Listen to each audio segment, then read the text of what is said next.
Hey guys, welcome back to the channel. बात करेंगे stages of development की। जैसे कि आपको पता होगा कि ये हमारा जो कंटिन्यू लेक्चर चल रहा है। अब ऐसे एक स्टूडेंट ने मैसेज किया था कि मैम इस पर लेक्चर नंबर भी मेंशन कीजिए। तो देखिए, लेक्चर नंबर या फिर सीरीज़ नंबर जो भी मेंशन करना है वो बहुत जल्दी उस पर मेंशन कर दिया जाएगा। Don't worry about it. तो बात करेंगे स्टेजेस कि डेवलपमेंट के बारे में हम बहुत कुछ पढ़ चुके हैं। तो इसकी कौन सी स्टेजेस हैं, किस स्टेज में क्या डेवलपमेंट होता है। तो देखिए, सबसे पहली स्टेज होती है प्री नेटल स्टेज या प्री नेटल पीरियड। ये स्टेज बहुत सारी बुक्स में भी मेंशन नहीं होती है और बहुत सारे जो टीचर्स हैं वो भी नहीं पढ़ाते इसके बारे में। बट एग्जाम में इसके ऊपर क्वेश्चन पूछा जाता है कि जब डेवलपमेंट है वो कब से स्टार्ट होती है, व्हेन डेवलपमेंट स्टार्ट। तो बच्चे का जो डेवलपमेंट है वो प्री नेटल पीरियड से या प्री नेटल स्टेज से स्टार्ट होता है। ये वो टाइम पीरियड है when a child lives in her mother womb. जो 9 मंथ का टाइम पीरियड होता है, 1 से लेकर 9 मंथ का जो टाइम पीरियड होता है उसको क्या बोलते हैं? प्री नेटल पीरियड, जो कि बच्चा अपनी माँ के गर्भ में रहता है। This is a period of 9 month calendars. And इसके अंदर क्या होता है? अब डेवलपमेंट तो होती है। कैसे डेवलपमेंट होती है? A fertilised egg is transformed into an embryos by cell division and differentiate and growth. आपको पता है, ऐसा तो है नहीं कि एकदम से बच्चा बन जाता है। जब आप बच्चे के डेवलपमेंट के बारे में पढ़ रहे हैं तो डेवलपमेंट कहाँ से स्टार्ट हो जाता है? प्री नेटल पीरियड से स्टार्ट हो जाता है, जिसे प्री नेटल डेवलपमेंट भी बोला जाता है। सो कभी भी क्वेश्चन आएगा तो आपको याद रखना प्री नेटल स्टेज। बहुत सारे बच्चे इसमें इन्फेंसी स्टेज को टच कर देते हैं, क्लिक कर देते हैं और गलत है ये आंसर। जबकि इन्फेंसी स्टेज मतलब क्या होता है कि जो शैशव अवस्था होती है उसको इन्फेंसी स्टेज बोलते हैं या सेंसरी स्टेज बोलते हैं। अगर प्री नेटल पीरियड जो है वो ऑप्शन में नहीं दिया है तब आप इन्फेंसी को टच करेंगे। अगर प्री नेटल वहाँ पे गिवन है, क्योंकि ऑप्शनल पेपर आता है, तो वहाँ पे आप प्री नेटल पीरियड को ही क्लिक करेंगे। Now we have next stage. Next stage आती है इन्फेंसी स्टेज और इसका टाइम पीरियड क्या होता है? बर्थ से 2 ईयर्स तक। मतलब बच्चा अब जन्म हो चुका है बच्चे का, उसके बाद 2 साल तक उसको क्या बोलते हैं? Infancy stage. इसमें बच्चे क्या करते हैं? Baby start crying and making sounds by 6 week. आपको पता होगा बच्चे जन्म के बाद क्या करते हैं? वो एकदम से तो बोलना स्टार्ट नहीं कर सकते कि हाँ मम्मी मुझे दूध चाहिए या फ्रूट चाहिए या जूस चाहिए। तो वो क्या करते हैं? स्माइल करते हैं या फिर क्राइंग करते हैं। दो ही काम करते हैं बच्चे जब उनका जन्म होता है स्टार्टिंग में। इन बिटवीन 6 मंथ और 6 मंथ के आसपास क्या हो जाता है? वो बैबलिंग शुरू कर देते हैं। Learn to sit and crawl, मतलब बड़बड़ाना शुरू कर देते हैं, मतलब कुछ भी बोलना अपने आप में, कक्का गग्गा मम्मा इस तरीके से। और बैठना शुरू कर देते हैं और क्रॉलिंग शुरू कर देते हैं, मतलब कि जो घुटनों के बल चलते हैं वो सब शुरू हो जाता है इन बिटवीन 6 मंथ या 6 मंथ के आसपास। बाई 12 मंथ, अब 12वें मंथ से बच्चा क्या कर देता है? Child start to speak first word. कोई भी एक शब्द बोलना शुरू कर देता है, जैसे कि मामा, काका, दादा, इस तरीके के शब्द बोलना शुरू कर देता है। Can stand with the help of others और with the help of toy. वो किसी टॉय की हेल्प से खड़े होने की कोशिश करता है अपने आप ही। आपने अपने घर में, अपने आसपास देखा भी होगा बच्चों को इस तरीके से करते हुए। स्टार्ट वॉकिंग, और वो किसी चीज़ को टच करके चलने की भी कोशिश करना शुरू कर देता है। अब क्वेश्चन इनसे क्या बनता है जो कि आपके एग्ज़ाम्स में पूछा जाता है? क्वेश्चन बनता है कि बैबलिंग की एज क्या होती है? तो अराउंड 6 मंथ होती है। और ये जो इन्फेंसी की स्टेज है इसका टाइम पीरियड वैसे बहुत कम पूछा जाता है क्योंकि बहुत कॉमन क्वेश्चन है। तो बर्थ से 2 ईयर्स तक होता है। कुछ बच्चे क्या करते हैं? 0 से 2 पे टिक करते हैं। तो 0 तो कोई स्टेज है ही नहीं है। बच्चा पैदा हुआ तो भी वो 1 दिन का है, वो 0 एज का तो कहाँ से होगा आप बताइए? तो वो इनकरेक्ट होता है। वो एग्जामिनर आपको क्या करता है? डाइवर्ट करने के लिए इस तरह का ऑप्शन दे देता है। तो बर्थ से 2 ईयर्स पे आपको क्लिक करना है। इस स्टेज पे सबसे तेज़ फिजिकल डेवलपमेंट होता है, या तो इस स्टेज पे होता है या फिर जो फिजिकली जो बॉडी का डेवलपमेंट है वो सबसे ज़्यादा इसी स्टेज पे होता है। ठीक है। Now we have next point. Next point क्या है हमारा? Childhood stage. चाइल्डहुड स्टेज को 2 पार्ट्स में बांटा गया है, अर्ली चाइल्डहुड स्टेज और लेटरल चाइल्डहुड स्टेज। जो चाइल्डहुड स्टेज है वो टोटली जिसको डिवाइड किया गया वो है 2 to 12 ईयर्स के बीच में, कभी कभी 3 से 12 ईयर्स बीच में मेंशन किया जाता है।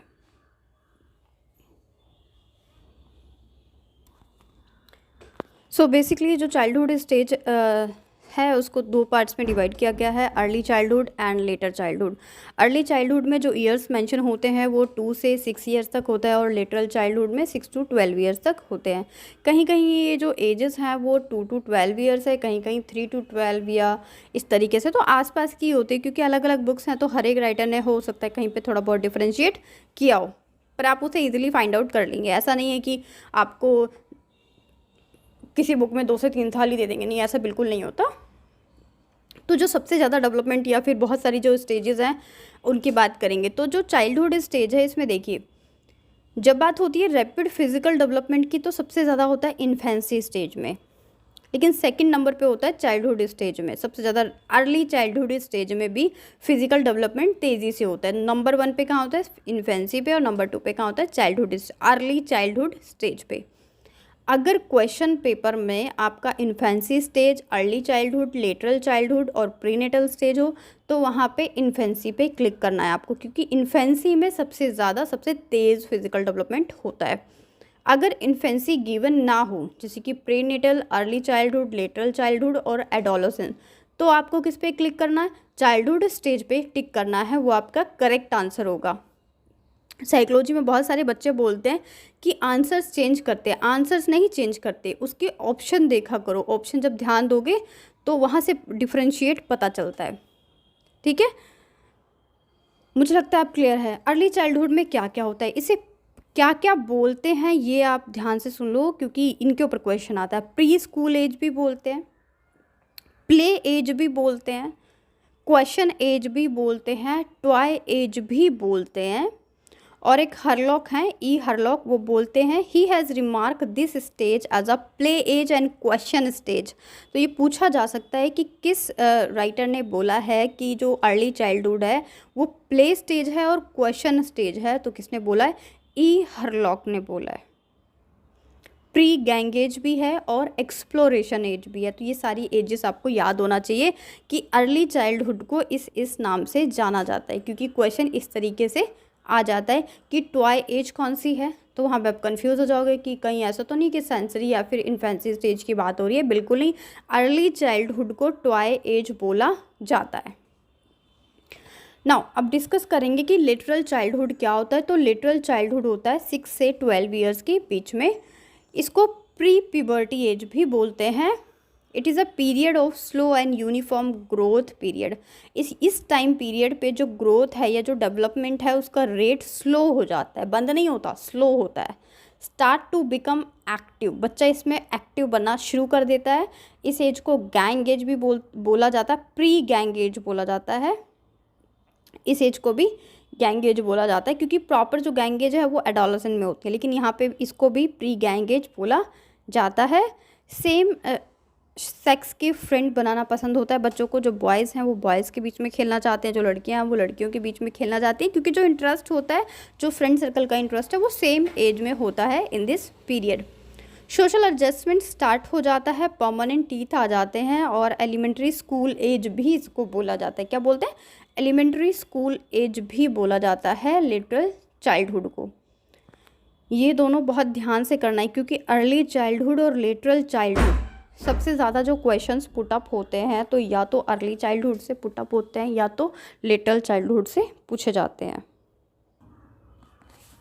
अब जो नेक्स्ट स्टेज है हमारी वो है एडोलेसेंट। एडोलेसेंट को टीनेज भी बोला जाता है, यंग एज भी बोला जाता है, और इसका जो टाइम पीरियड है वो है 12 से 18 years. In this period hormonal changes play an important role. तो हार्मोनल चेंजेस किसके बीच में आते हैं, एडोलेसेंट में आते हैं 12 to 18 ईयर्स के बीच में। इन boys this stage start from 12 to 15 years and in girls start early years 1 or 2 years earlier. लड़कियों में जो एडोलेसेंट होता है वो 1-2 साल पहले आ जाता है कंपैरिजन टू बॉयज़, क्योंकि एडोलेसेंस आपको पता होगा तो इस टाइम पे लड़कियों का एडोलेसेंट का एज जो है वो पहले होता है, मतलब कि वही 10-11 के आसपास, और बॉयज़ का 12 to 18। Changes in reproductive organ आपको पता होगा, प्यूबर्टी जो लड़कियों में मेंस्ट्रुएशन साइकिल होती है वो इसी एज पे स्टार्ट होती है, at the age of puberty. Reproductive organs जो हैं मेल और फीमेल्स दोनों के, बॉयज़ और गर्ल्स दोनों के डेवलप होते हैं। मसल्स का डेवलपमेंट होता है, बॉडी की शेप बदलती है, लड़कियों की शेप बदलती है और बॉयज़ की भी शेप में चेंजेस आते हैं। वेरिएशन आता है फिजिकल, जैसे कि आवाज़ में चेंजेस आ जाते हैं, हाथ में, बॉडी स्ट्रक्चर में, इन सब चीज़ों में चेंजेस आ जाते हैं। Side by side changes in psychological growth, psychological growth भी होती है इसी टाइम पीरियड के अंदर। साइकोलॉजिकल ग्रोथ का क्या मीनिंग होता है, मतलब मेंटली जो बच्चा है, चाहे वो लड़की है चाहे वो लड़का है, उसके दिमाग में अलग अलग चीज़ें डेवलप होनी शुरू हो जाती हैं बॉयज़ और गर्ल को लेकर। इस स्टेज में भी रैपिड ग्रोथ होती है, बहुत तेज़ी से होती है, तो रैपिड ग्रोथ इसमें होती है। लेकिन डेवलपमेंट की बात होगी तो रैपिड डेवलपमेंट किस में होता है, फिजिकल डेवलपमेंट किस में होता है, कंफ्यूज नहीं होना है। रैपिड फिजिकल डेवलपमेंट सबसे ज़्यादा होता है इन्फेंसी में और दूसरे नंबर पे अर्ली चाइल्डहुड स्टेज पे। लेकिन रैपिड ग्रोथ जो होती है बॉडी की वो कब सबसे ज़्यादा होती है, तो वो होती है एडोलसेंस में, जिसका टाइम पीरियड है 12 to 18 years. Next point is high energy level. Students में, बच्चों में, चाहे वो बॉय हैं चाहे वो गर्ल है, उनका जो एनर्जी लेवल है वो बहुत ज़्यादा होता है। एब्स्ट्रैक्ट थिंकिंग डेवलप हो जाती है, प्रॉब्लम सॉल्विंग स्किल डेवलप हो जाती है और हीरो वर्शिप शुरू हो जाती है।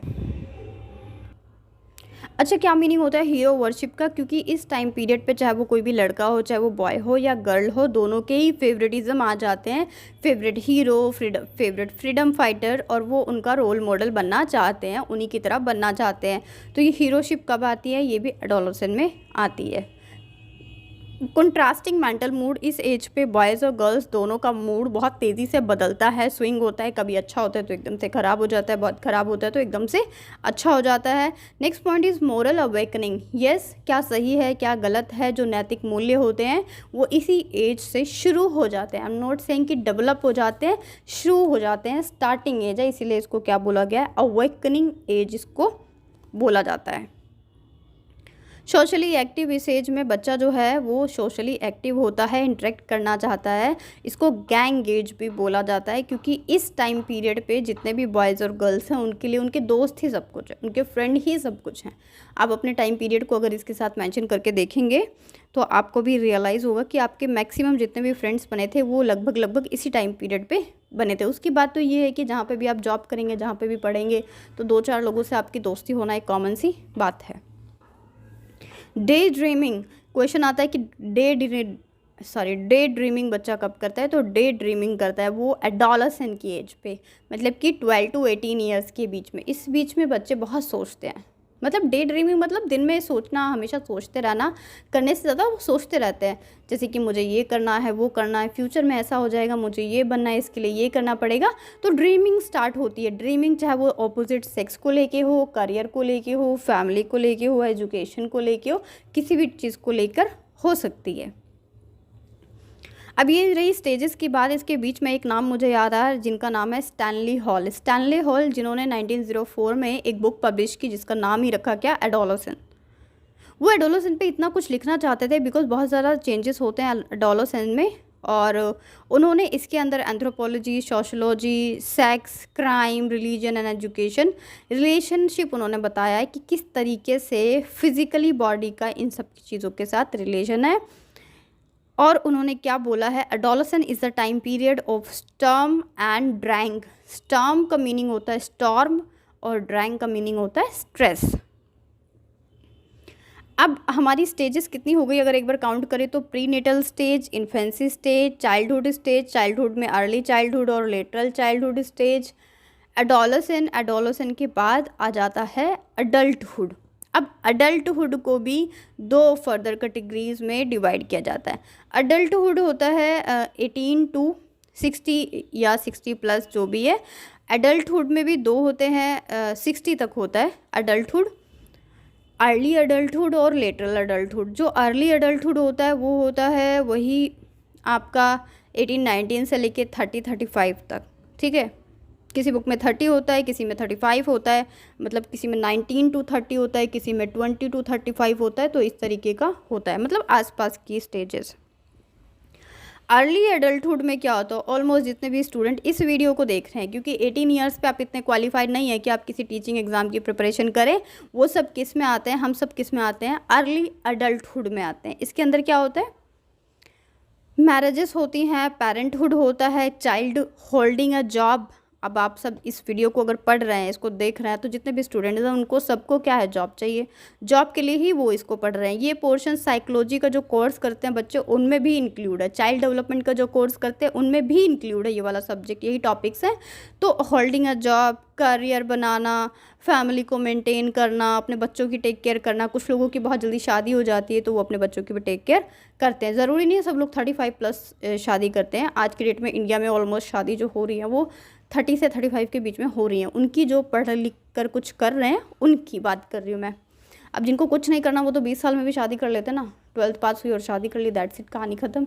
तो जो एक कुछ गेन करके शादी करना चाहते हैं तो ऑलमोस्ट वो 35 तक पहुँच जाते हैं। 31, 32, 28, 27 यहाँ पे ऑलमोस्ट वो शादी करते हैं।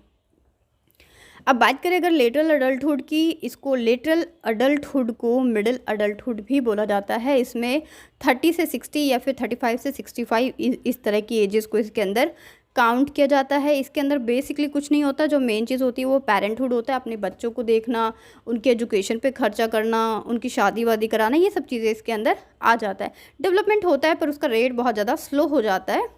अब इस एज में कौन, आप देखिए ऑलमोस्ट 35 से 65, आपके जितने भी स्टूडेंट्स इस वीडियो को देख रहे हैं उनके पेरेंट्स की जो एज है वो अराउंड 50, 60, 65 इतनी ही है। ठीक है, 50 से कम भी हो सकती है किसी की, लाइक 45, 50, 60, 65। तो अब उनकी एज को क्या बोलते हैं, लेटरल अडल्टहुड या फिर मिडिल अडल्टहुड। अब देखिए आपके पेरेंट्स क्या कर रहे हैं, बच्चों को देख रहे हैं, बच्चों के एजुकेशन पे खर्चा कर रहे हैं, बच्चों की शादी करना, ये सब जो काम है वो किस एज पे होते हैं, लेटरल अडल्टहुड में। सबसे लास्ट कौन सी स्टेज होती है, ओल्ड एज। ओल्ड एज शुरू होती है 60 से डेथ तक। इस एज को क्या बोलते हैं, ओल्ड एज। इसमें क्या होता है, सब कुछ होता तो है लेकिन वो क्या होता है, बहुत स्लो रेट पे होता है। जैसे कि डेवलपमेंट बहुत स्लो रेट पे होता है, ऐसा नहीं कि डेवलपमेंट नहीं होता, डेवलपमेंट होता है लेकिन स्लो रेट पे होता है। बॉडी वीक हो जाती है, मसल्स वीक हो जाती हैं, कैल्शियम की कमी आ जाती है। तो ये सारी चीज़ें होती हैं ओल्ड एज पे। बेसिकली ये इतना इम्पॉर्टेंट है नहीं आपके एग्ज़ाम पॉइंट ऑफ व्यू से। तो सबसे ज़्यादा जो स्टेजेस ऑफ डेवलपमेंट में इंपॉर्टेंट पार्ट है या जहाँ से ज़्यादा क्वेश्चंस पूछे जाते हैं तो वो है आपका infancy stage, prenatal stage, childhood stage जिसमें अर्ली चाइल्डहुड और लेटरल चाइल्डहुड और एडोलसेंस। ये 4 टाइम पीरियड है जहाँ से सबसे ज़्यादा क्वेश्चंस आते हैं। और अगर इनमें से भी मैं सेलेक्टिव बनूँ तो अर्ली चाइल्डहुड और इन्फेंसी स्टेज या फिर जिसे सेंसरी स्टेज बोलते हैं और एडोलसेंस। तो इग्नोर कुछ भी नहीं करना है, क्वेश्चंस इन्हीं से आएंगे। बाकी आपके सिलेबस में है, आपका टॉपिक है, तो मैंने आपके साथ डिस्कस किया, एडल्टहुड को भी किया है और ओल्ड एज को भी डिस्कस किया है। तो मिलेंगे हम लोग नेक्स्ट वीडियो में और कंटिन्यू करेंगे अपना नेक्स्ट पॉइंट को। Stay connected. Thank you.